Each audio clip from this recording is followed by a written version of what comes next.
Hello, everyone. Welcome to the first of our Signals Notebook Connect community series in 2024. My name is Diana Tran.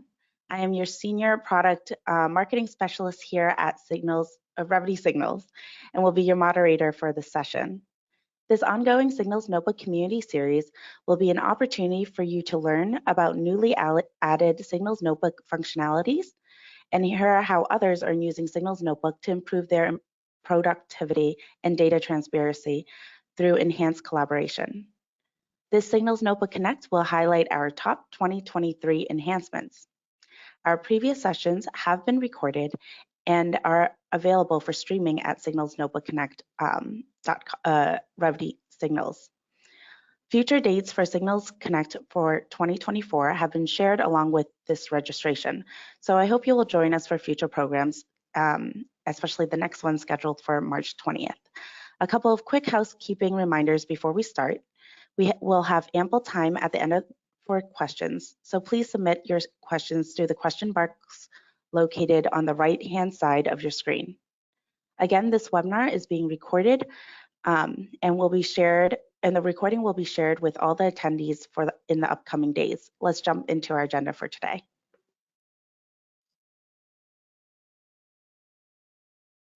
So for today's agenda, you will be first reintroduced to our new modality support with enhanced HELM functionalities, which unlocks your workflows for cutting-edge science. Inventory intelligence, where we leverage smarter tools to empower seamless decrementing, transferring, and streamlining requesting. GxP Compliance, where we support more rigid documentation and workflows for controlled data entry and quality checks. And then, of course, expanded connectivities through robust APIs, rapidly augmenting integrations with our complementary systems, our intuitive experiences, so numerous enhancements focused on usability and instinctive interactions upgrade for your daily efforts. And then lastly, we'll have our Q&A session. So I'm pleased to introduce our speakers for today's meeting. Michelle Lawson. She's currently leads our talented product management team for Signals Notebook, focusing on establishing the product strategy and driving customer success. She has a blend of professional experience from her work as a bench scientist, leadership roles in the implementation of scientific software applications, and the marketing of expertise informatics software. Previously, she worked as a scientist in cellular assay development and applied informatics daily. Our second speaker of today is Anne Ballard. She is our product manager for Signals Notebook, spearheading the continuous improvement program, focusing on customer requests enhancements to core functionalities. Prior to her work at Revity Signals, she worked building software solutions to connect laboratories with their clinical clients. She has a background in molecular biology and genetics and earned a master's in biology from the American University. So without further ado, I'll hand it over to you, Michelle, to begin our agenda. Thank you, Diana. Hi, everyone, and thank you for joining us. I'm very excited to be here today sharing this session with all of you, and I am truly honored to work with our team of very talented and driven product managers here at Revity Signals. Speaking of which, I thought I would take just a moment to share who they are, though I imagine most of you have interacted with at least one of them at some point. And please forgive me for the small photos. I didn't ask for permission before sharing them, and I thought it might be inappropriate to put them on full blast. In no particular order, we have Philip Skinner, Larry Mulcahy, Jen Miller, Colin Fife, and obviously Anne Ballard. And I'm delighted to have Anne take the spotlight today. This certainly does not include the rest of the team of Signals product managers who are delivering analogous workflows and components of our broader Signals research suite. Diana will touch later today how you can learn more about the Signals research suite later this session, but I would be remiss to not at least mention probably our biggest release of 2023, that fully integrated SaaS research suite. Certainly, it would take more than an hour, probably even 5 hours to review everything that our team of 6 achieved in 2023. So please visit our What's New website for a more comprehensive review of every release. Each of the PMs you see here drive a strategic initiative or a theme. And those are the themes that we kind of grouped our functionality together today, what we're talking to you about. We do strive to incorporate as much feedback from customers and from the market as a whole as we possibly can. You are our most important asset, and you influence and contribute to the roadmap in multiple ways. Maybe by taking part in driving a strategic initiative, whether you're working one-on-one with a PM or via a multi-customer consortium, or you've been working with Anne through our continuous improvement program. Regardless of the approach, we are always focused on, understanding the problem that we are trying to solve. And I'm confident that you will see utility in much of what we share with you today. And of course, we are here to help you map those capabilities to your workflows. So, too much from me already. Anne, please dive into the first theme of today's session. Absolutely. So a big push that we've had in this past year, especially it's been focused on Larry Mulcahy's work, is the support for new modalities. So what we mean by that is, supporting biologics workflows, large molecule workflows. And one of the big components of that was actually going into bringing HELM into Signals Notebook. So HELM was HELM is an industry standard that was available in ChemDraw already, and this year bringing it into Signals Notebook was a major push. HELM is really useful for our large molecule customers and for biologics because it allows for the curation of monomer libraries. We even have one out of the box, and it lets you draw those things and visualize those molecules much more easily. You can also store them in centralized libraries. It makes them searchable. It just really improves the usability workflow for those large molecules and for those biologics customers. Let's take a look at it in action. So as you can see here, we have our monomer library. You can pick out one of the custom ones that you've made. You can also pick out any of the ones that are out of the box. So what's really cool about this is once you select it, you can actually mouse over and it will show you a little structure as well. So you can string them all together in your ChemDraw element, and really you can expand them to show the actual structure in there. You can also have what we call kind of like the blob setup is what I've heard it referred to as, but that sort of simplified view. And it also lets you kind of go through more than just like one monomer. You can also just put in a direct sequence, and it just makes everything so much easier in placing these monomers in your actual ChemDraw document. So you can visualize it, copy and paste is easier, and usage is easier. Let's move on to the next one where we can show the actual library curation, which I think is pretty cool as well. So next we'll have like the registration for materials library, I think.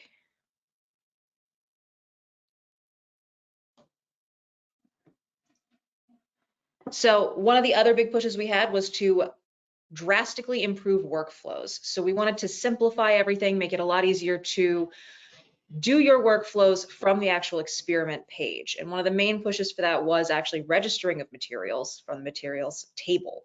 So previously you had to actually go through and add batches separately. Now it's a lot simpler and a lot more user-friendly. So you can add a batch directly to a material from the materials table. And it was actually a pretty cool addition that simplified that workflow a good bit.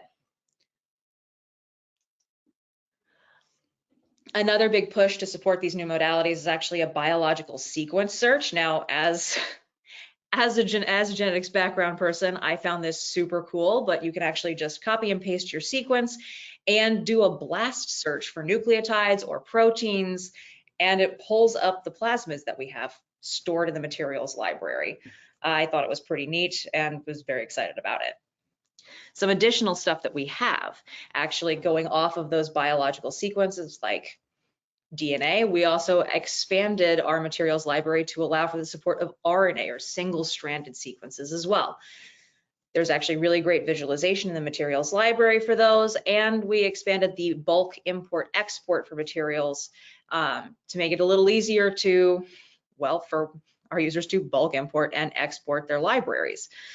There was also further expansion of hazard statements, allowing for a none option because not everything is dangerous. What's really cool about the new modalities is it leads us directly from our materials library into inventory. So inventory, as everyone knows, kind of directly connects to the materials library with containers off of specific batches. So we're going to bring it into inventory intelligence. One of the big pushes for inventory intelligence was to further streamline those workflows. So earlier I mentioned that we were talking about keeping everyone in the same page, that one-page experiment view, right? One of the big pushes for this was actually streamlining inventory decrements from containers. So you didn't have to go outside of the experiment to pull amounts out of those containers in inventory. So here we actually show it in the materials table, though it is available also in the Stoic grid, but you can activate this for your material library, pull in a container, and actually decrement from that container. We put limits in place as well to stop you from, well, making mistakes in that as well. So we can show it actually really quick in Stoic, so you can kind of see it in situ in the product. So in here, what's pretty neat about this, we'll kind of go through and clean this up a little bit, so that way we can keep our focus on just the one thing here. So when you remove it, you're removing a container, right?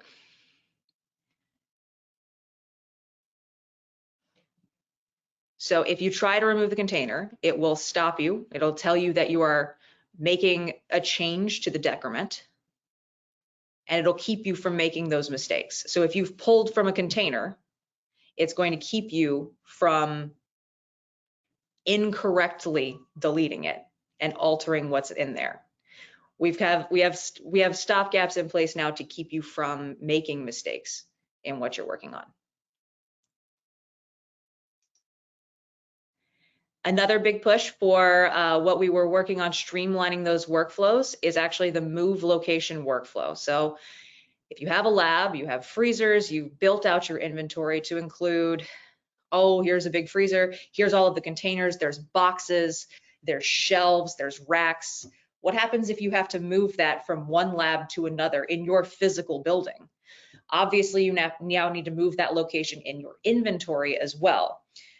Before this point, that was a really labor-intensive process.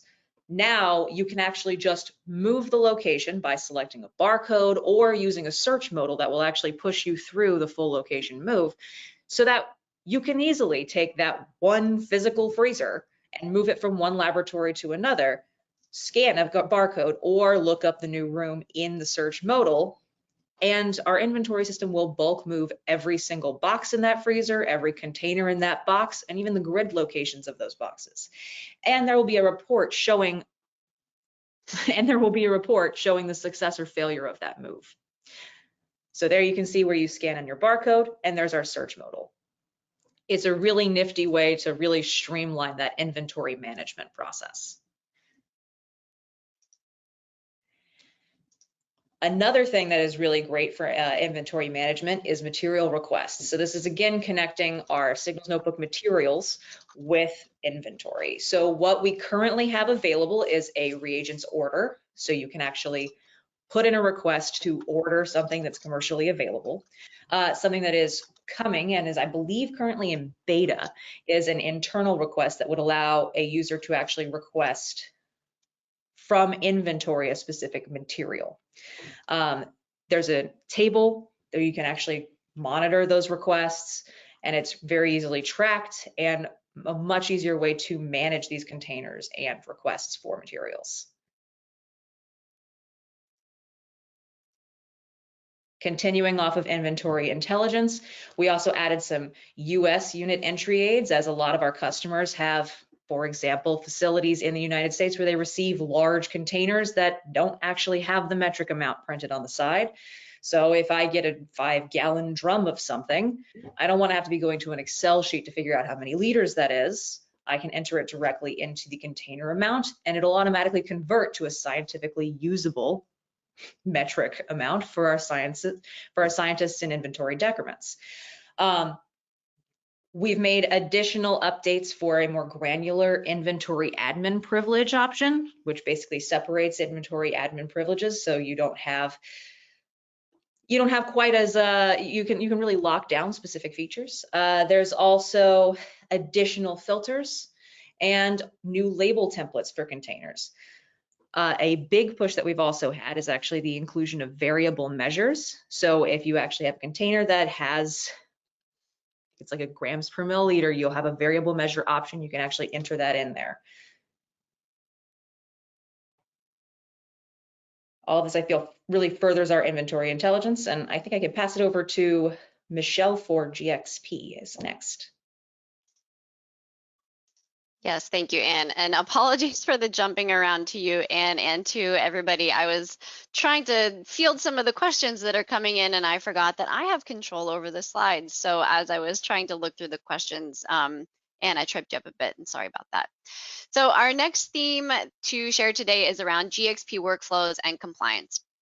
And some of you on this call today might actually be using Signals Notebook in a validated environment. Signals Notebook is controlled, trusted, and validation ready. And in 2023, we continued to expand on functionality to better enable scientists that work in regulated environments execute their workflows. So one side of that coin is everything that we do as a vendor to provide validation ready product offerings, right? The testing that we do, the documentation we provide, and we're not going to go into detail in that today. Let us know if you're interested in more information. The other side of that coin is the necessary capabilities to support those scientists. So Signals Notebook has functionality to improve the workflow of a GxP scientist and ensure compliance with regulations. Functionality such as a thorough audit trail, robust and agile access controls, and capabilities that allow for administrative lockdown. Capabilities that conform to user needs and intended purposes, but also enable and enforce that your policies and procedures are consistently followed. All of this making Signals Notebook great for use in regulated environments. So what did we release in this space last year and why? So first, I would like to highlight our capabilities for more guided and more structured data entry. On the right, you'll see our approach to what was often executed in the lab using like a PDF form, paper or electronic. Our worksheets functionality facilitates controlled data entry by providing to scientists a form that can be designed with a set of instructions and a set of places to record data. It presents, again, a mixture of that instructional text that shouldn't be changed or altered or removed by the scientists, by the end users, and places to, enter that data in a prescribed way, maybe in a particular order. Scientists can follow that recipe or follow that SOP and indicate when certain steps of that protocol are complete, for instance. These worksheet templates can be created with a range of input field types interspersed with static text. Administrators can define a range of values for fields to enforce compliance. Certain fields can only capture the current time and a timestamp, for instance, as opposed to letting the scientists go in and choose their time. Certain fields can be defined as locked immediately after data has been entered and kind of force those scientists through steps should they need to enter that data later.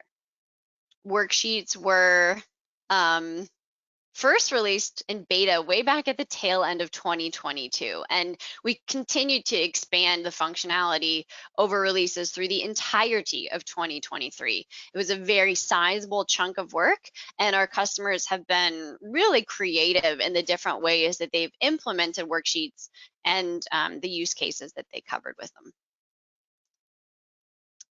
Along the same vein, we provide administrators with the ability to define rigid templates that are comprised of mandatory components that should not be deleted by end users. So worksheets, what you saw in the previous slide, those are what we refer to like as an element, and they can be themselves part of a larger template, whether that's, an experiment template or a different, object that you've defined. So they could be coupled with other components or other elements like materials tables or the ChemDraw element to capture chemical reactions. And each of those elements can be required to be mandatory or not for that parent template. This third demo video is demonstrating functionality that requires scientists to add contextual information when they need to make a change of previously entered data. So administrators can require them to enter a reason for subsequently altering that data. And in order to change the value, they must first unlock the field, so intentionally unlocking the field, making their changes, and then when they click away or when they're finished making those edits, they're prompted to indicate a reason. And this could be, selected from a predefined list of reasons, for instance, for them to choose from. The original data entry, all of the changes, and the reasons for those changes are captured in detail in the immutable audit trail. We also identify and update if a worksheet or table template is out of date. So worksheets that have been added by an end user will now show a warning if the worksheet template that's being used is older than the most recent version defined by the administrator. And then the author of that experiment or the scientist can then choose to update or not to the most recent template. And the last bit of work on worksheets in 2023 involved enabling embedded tables within worksheets, or those admin defined tables, as we call them, to also be set to be locked once data is entered. So you saw in a prior video kind of individual fields with the little lock unlock icon. We can do that for tables embedded in worksheets as well.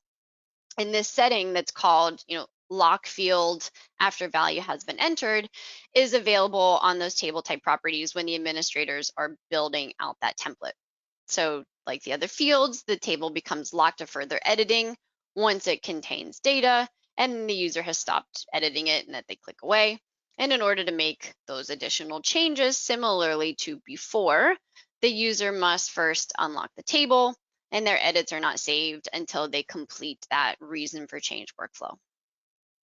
And so that wraps up what I plan to cover with regards to functionality applicable to work in regulated environments. Now let's talk about our continual efforts to expand Signals Notebook's stickiness, if you will, to enable seamless integration of Signals Notebook with other applications in your technology stack. And I mentioned his name briefly during the introduction, but to expand on that a little bit, the newest member of our team, Colin Fife, is focused entirely on building on our integration framework, releasing new API endpoints or updating existing endpoints, adding new hooks and interfaces, in addition to working with our third-party vendors to identify what they might need to better facilitate integrations with the applications that they sell. Because, let's be honest, we know we're not the only vendor that our customers work with, and we want to make those integrations as seamless as possible.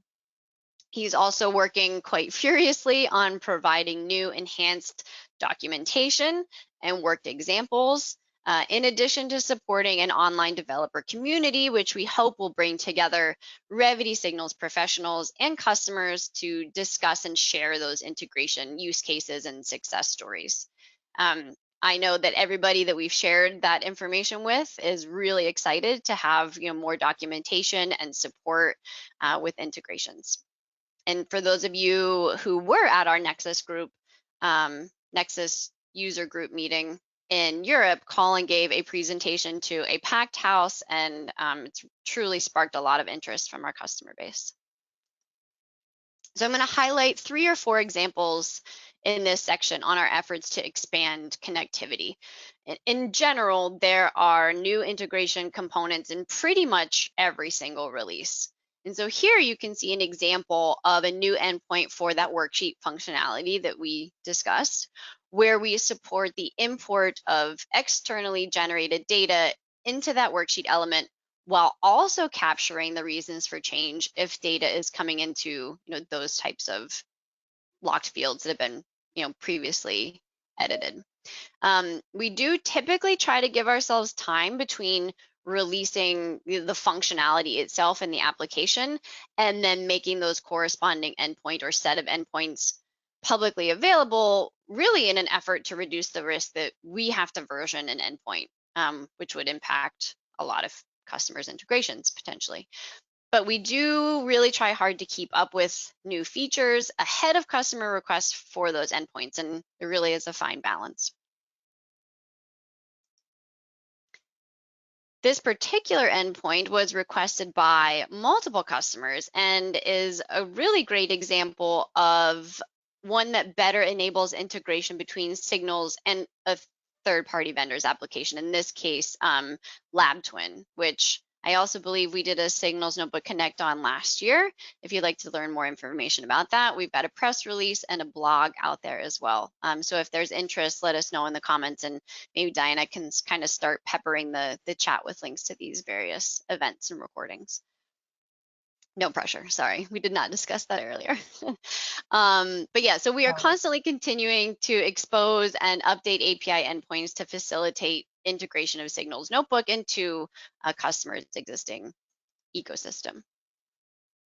This integration hook was actually done, I believe, by Anne and Colin, came out of a direct customer request, but has a lot of potential and a lot of utility. So external actions themselves have been in Signals Notebook for quite some time. And in this case, we are allowing customers to place that external action on the advanced search page or smart folders, such that a scientist can conduct a search, kick off a workflow external to Signals that can go in and follow the breadcrumbs of the entities in that search and retrieve information about those entities for, pulling together bits of data from each one, for instance, for maybe a project report or a submission.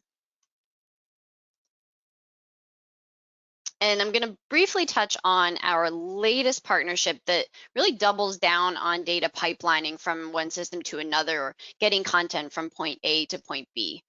If you do have more interest in connecting devices and instruments, or bringing together data that lives in different repositories, such as a chromatography data system, please watch the November Quarterly Connect from 2023, where we dive deep into the Signals Digital Lab Exchange, which is an offering that came out of our expanded partnership with Cytara to integrate their existing digital lab exchange platform with Signals.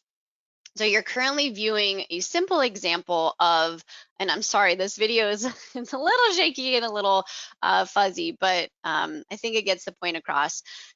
This is an example of a balance integration where the user is in Signals Notebook, they click on a balance button, it opens the user interface where it's now listening for that connected balance. The scientist goes over to that balance, executes what they need to, and the weight is pulled into the table in that end user's experiment. Last slide on this section, advancements in our integration capabilities, as I mentioned, honestly turn up in every single release. And here we have some more from 2023, but this is certainly not the full expansive list. So again, check out that what's new for all of the information. I'm going to pass it back over to Anne to cover a very important theme that will always be a strategic initiative for us. So thanks, Michelle. What makes this, for me at least, the very important theme is this is my little component, my little roadmap area.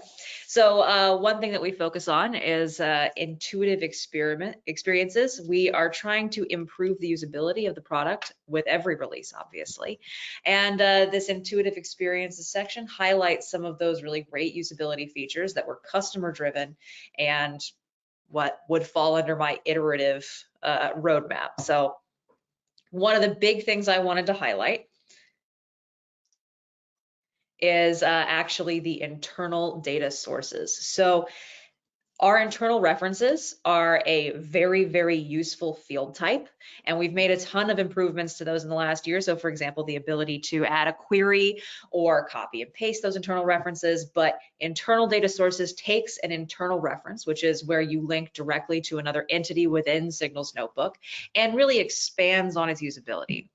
So what it lets you do is it lets you map internal items, internal entities, just like you would map for an external data source, and then use that mapped data source in an ADT. So let's take a look at how that looks in the product. So going under data sources, we changed this from previously external data sources to now it's actually all internal data, all data source types. There's an internal data source. I've built one out. So this is the Signals Notebook internal source one. Over on this side, you have internal fields that can be mapped. This ID field is our internal reference. And then once you add that, you can actually map specific components. So I'd mapped several already. And I'll just kind of show you how it is. I'm going to make a new one here. So we create a new one. There's our internal reference as our key. So what does it look like to actually map something? So we have a bunch of different field types. So we're going to name this just name. We'll take text to begin with. And for this, you can go to your sources. You have materials and samples, though we actually have a lot more available now. You can specify the library. So we'll pick antibodies or something here. We'll pick the field, right? So you can have anything that has a text value can be mapped now. So I'm specifying name, but if you had a custom value that was text, you could do that as well. So we'll just map out a couple so that way when you actually use it in a table, it looks nice and does what it says on the box. So we'll just pick compounds. There's always a good one. And again, we have our text fields. Going through, yeah, just add a few more. This is really helpful because it's not just a text, like free text field. You also have the option for your attribute lists would fall under this text mapping. And it really just kind of expands the functionality there. Michelle, can we scooch up a little bit in the video? Or Sorry, what do you mean scooch up? yeah, so just like click about midway through. Oh yeah, sure. I didn't realize how long it was. Yeah.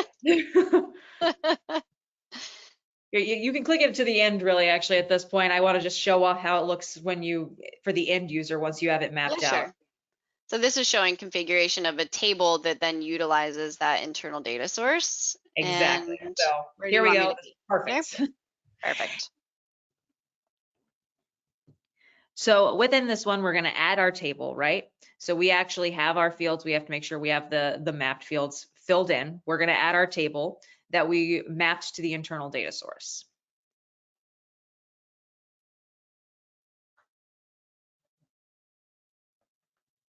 So once we select that, it'll populate through. Any table type, you can use this. So I, for example, picked a formulations table. We're going to pick a material, and you can actually see when we select our material, those values that we mapped in our data source will automatically fill in.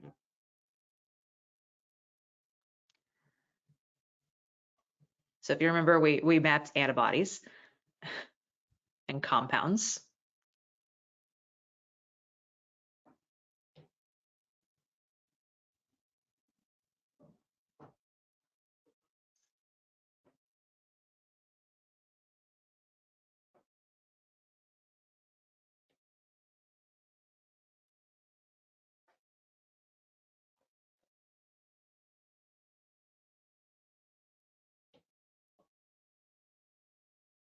I don't want to jump to the wrong place in the video, so I'm was kind of holding tight.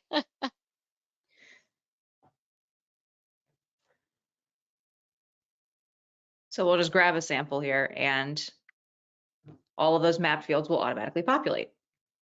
All right. Next one.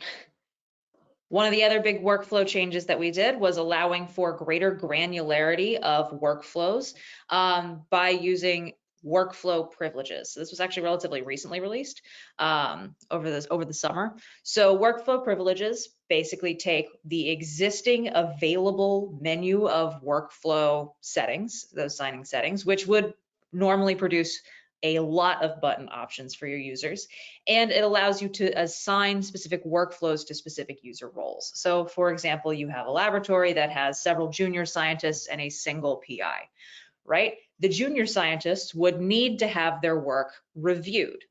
They would need witnesses in order to close their work, whereas the PI may not need that. So in this new workflow privilege setup, you're actually able to, for example, select junior scientist as a role. They actually have to use sign and add witnesses, whereas your new PI role is able to just sign and close without a witness. Allowing this specificity means that you can have greater granularity for those actual workflows, and as we continue to expand what's available in the workflows, this gets even more useful.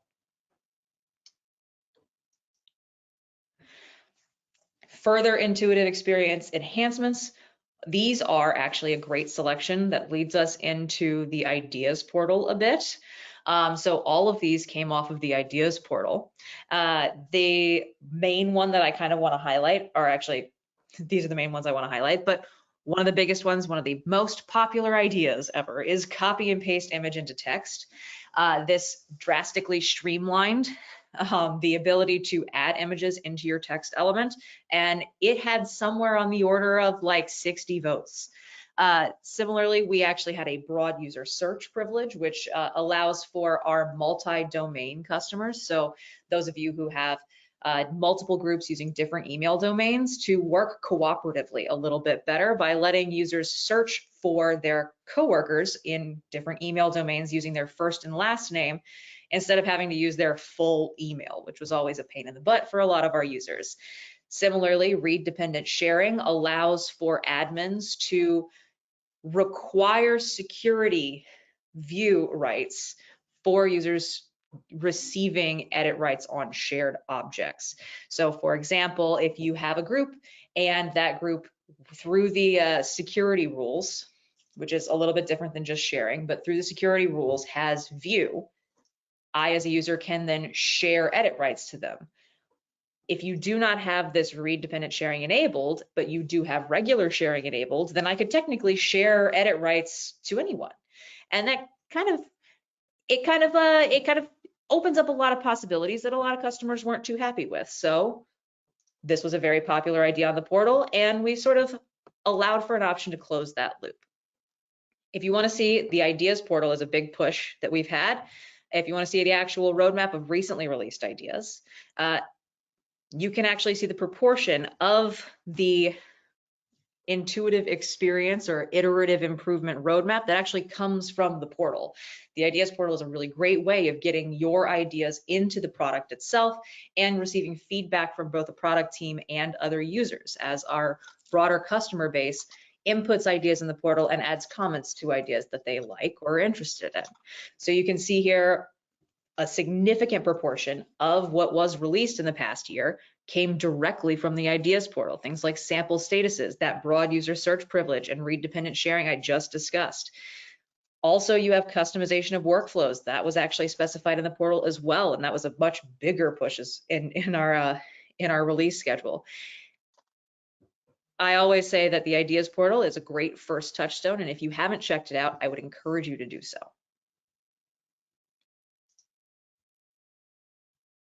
With that, I think I can hand it back to Michelle or Diane. I'm not sure who's going to take it over, but we have a poll for you guys. Yes, thank you so much, Anne, and of course, Michelle, for that recap session. I'll be launching a short poll, and I'll keep it on for just a minute for everyone. This is really, we would like to know, are you interested in connecting with our product management team and other Signals users in our community? So their options are, yes, I'm interested in an in-person meetup. Yes, I'm interested in a virtual meetup. Yes, I'm interested in a customer consortium. And then, no, I'm not interested in a meetup at all. So would love to get your feedback. So I'll just leave that up there for a minute.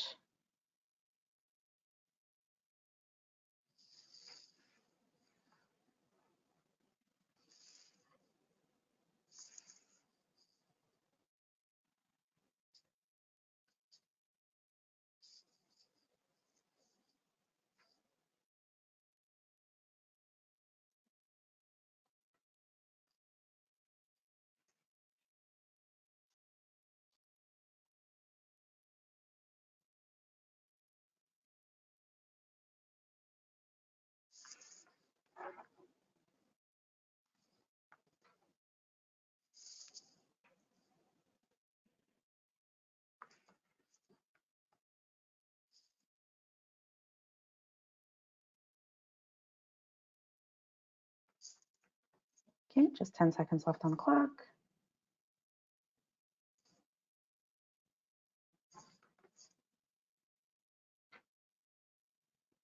Okay, perfect. Thank you so much for everyone who has voted. Okay. Now we'll go into our question and answer section for today. So I'd welcome Michelle and Anne to come back and we can start. So here's a question. I have seen it is possible to bulk import your own HELM monomer libraries. Is it possible to access this bulk import feature via the product APIs? Or if it's not via the APIs, is there another programmatic way by which we can sync an internal HELM monomer library we have with the Signals notebook, the same that we have with the Signals notebook monomer libraries? In short, yes. Not today, but in the short term. So we do plan on releasing APIs for those monomer libraries so that you can interact with them programmatically. If you've got, for instance, a monomer library that you've been building for, quite some time already, being able to bring that into Signals to use it. Okay, perfect. Thank you. Can you talk about the ways you're supporting pharmaceutical and non-pharmaceutical development? Yes, I'll take that one. So for some time now, we've had calculations and tables as really a start to capturing mixtures or formulations applicable in those workflows. In 2023, last year, we expanded those calculations to support a number of use cases, drying use cases, filler use case, subcomponent use case. And this year in 2024, we will continue to focus in this area. In fact, our variations table functionality just came out in beta this past weekend, and the variations tables are intended to facilitate design of experiments where multiple similar materials are built, and this allows the end users to define a top level components table and then define multiple variations of those components, which have all the rows and columns of the components table replicated, plus any additional data entry columns to describe that information that is varying. And next up, after the variations table work wraps up, you'll see our capabilities for persisting those mixtures, persisting those variations. Another way to say that would be registering them such that they can be searched and then utilized as a starting point or component in a subsequent formulation. Thank you. Signals notebook search is very powerful, but can be intimidating. How can we make it easier for my end users? Never heard that one before. Oh my goodness, the first time we've ever seen that. So actually, that's one of the things that I've been working on for our intuitive functionality. Is actually we've been working on pretty soon. we're going to be releasing a better table view for our Signals Notebook search, specifically in smart folders. So improving search has been kind of like a long form iterative improvement goal. And we did release an array of search improvements, including like searching by a list and various options for filters. But one of the biggest things that we'll be doing is implementing a table view. So if you are familiar with what's available in inventory, there's a containers table that I believe is in beta now, or it will be beta, will be coming off of beta relatively soon, which allows you to actually select properties and filter columns as well. And that's going to be moving into the Signals Notebook smart folders, specifically materials, samples, experiments, and parallel experiments. And further beyond that initial push to drastically improve a table view or provide a new table view, really, there will also be the ability to basically, with that table view, build what you want to see and then export it to a CSV, which is something that is very popular and, like, again, one of the most popular options on the Ideas portal. So I'm very much looking forward to that. And that's something that's coming from my roadmap in the first half of this year. Thank you. Can a PDF report be generated from Signals Notebook that renders data from multiple worksheets? Yes, so our current approach to that would be using that external action kind of custom workflow that I mentioned in the expanding our extensibility section. So you could create a search, identify those worksheets for which you want to pull information from, and then kick off of that external action. So that pipeline, that workflow where you would go back into Signals Notebook, then programmatically and pull the data out of the worksheets that you're interested in and compile them into a PDF, that would be defined by you, the customer, or with our assistants if you need to. That would be the current approach to that kind of multi-experiment, PDF report generation. When creating new modalities using the monomers, are HELM strings going to be imported into the notebook? I'm not quite sure I understand that question. Maybe you mean, can those strings then be registered as an entity in our material registration? And the answer to that would be yes. Okay. Is Signals able to calculate properties such as molecular extinction, coefficient of, I'm going to butcher this, Oligonucleotides. Yes. I see. Yeah, I see it. No worries. Science isn't friendly for speaking language sometimes.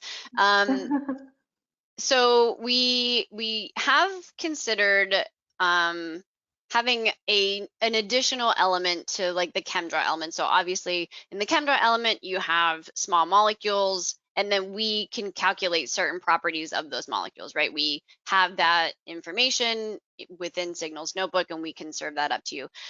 We understand that the calculations that we are making for small molecules are different than the properties that you would want calculated for those large molecules and oligonucleotides. So we've considered a dedicated element to capture those properties and calculate those properties.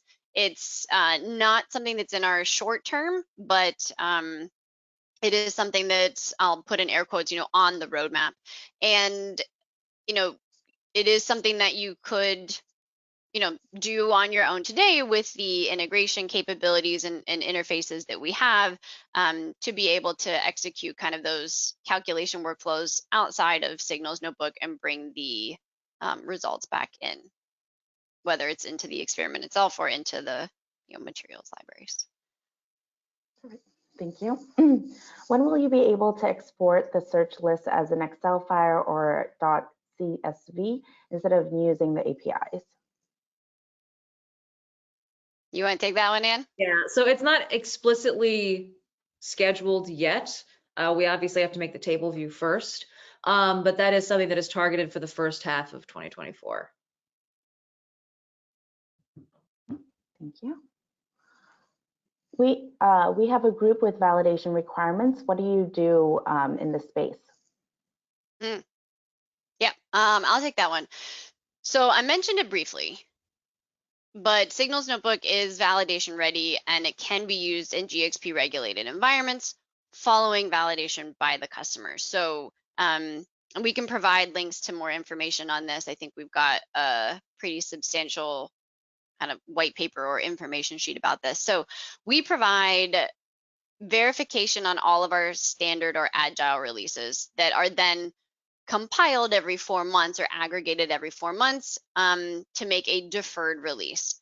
We provide a sandbox tenant for validation preparation, which again is on our agile release, which is updated 2 to 6 months in advance of what would end up being in your production environment on the deferred release. We also provide staging tenants for you to do those validation activities and all of the required documentation. So you have your release notes, you have your initial and delta IQ and OQ documentation, your initial and delta validation summary report, your initial and delta broken record validation certificate, and documentation to augment your PQ documentation needs as part of your master validation plan. We also have very experienced professional services team to help you with your side of those validation activities. But in brief, we have product offerings that are applicable to facilitate validation. We have the documentation, and we have the functionality within Signals Notebook that those scientists need. Thank you. What additional updates or new capabilities are you hoping to see this year? I only have 5 minutes left to answer that question. Oh, yeah. Well, the yeah. table view. So there's a lot. So as I mentioned, the Signals Notebook has a team of 6, 5 PMs and myself. And that is just a small part of the, I think, 13 in total that we have on the research product management team more broadly. So substantial team working on the Signals applications. We have a lot in the pipeline for this year. Our strategic initiatives, or these big overarching themes, they don't change often, and that's a good thing, right? So we will continue to make way in pharma and non-pharmaceutical development, biologics, further enhancing our integrated platform, the Signals Research Suite. We do have plans to release a new application entirely called Signals Synergy to better facilitate that data exchange and workflow management between sponsors and CROs, as well as bringing ChemDraw to the SaaS Signals world with Signals ChemDraw. And as always, we enjoy FaceTime with customers. So if you would like more information about our roadmap in more detail, please reach out to your account manager and we'll get that set up for you. Perfect. I'll just use this as a last question then. How to change description in a new experiment after saved?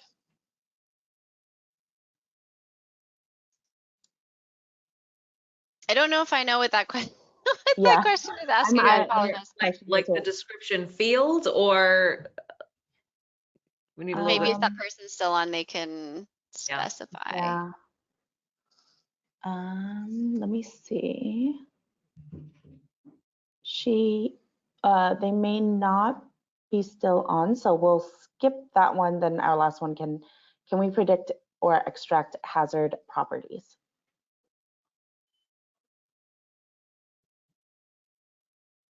So we do provide hazard properties for things that we have information for that we know about. Maybe we can take down that name and reach out to them and see what the specific question is. So Sure. we'll note that one too. Okay. Well, in that case, we can move on to talk about our upcoming dates. So thank you for that, Michelle and Anne. We definitely appreciate that Q&A session. So speaking of upcoming dates, I would like to invite you all to our first Signals Research Suite Connect community series on February 7th. Join us for, this is an ongoing Connect series powered by Spotfire. You'll learn how you can go beyond and get more out of your data, connect with industry experts and colleagues to help you gain critical insights from scientific data to drive your data-driven decisions in real time. This Connect will focus on harnessing the power of antibody-drug conjugates, how the Signals Research Suite advances multimodal drug development. So again, thank you for joining us today in our 2024 Signals Notebook Connect Community Series focusing on Signals Notebook. We will have our next session on March 20th, so please look out for the date once released, as we hope you can join us. Reminder for all that attended this presentation that you're already registered for the series, so no need to re-register for the upcoming sessions. In between sessions, you can stay up to date with Signals Notebook, new features and functionalities via our What's New section of our website and email communications, which I also dropped in the chat. Thank you all for our speakers for sharing great insights in their presentation and a great Q&A session. We'll address any pending questions in the upcoming days, as well as share our presentation with everyone. Appreciate everyone's time in joining us today. So, thank you. Thank you, Right at and thanks, time. Diana. Thanks, everybody, for your time. Thanks, guys. Okay.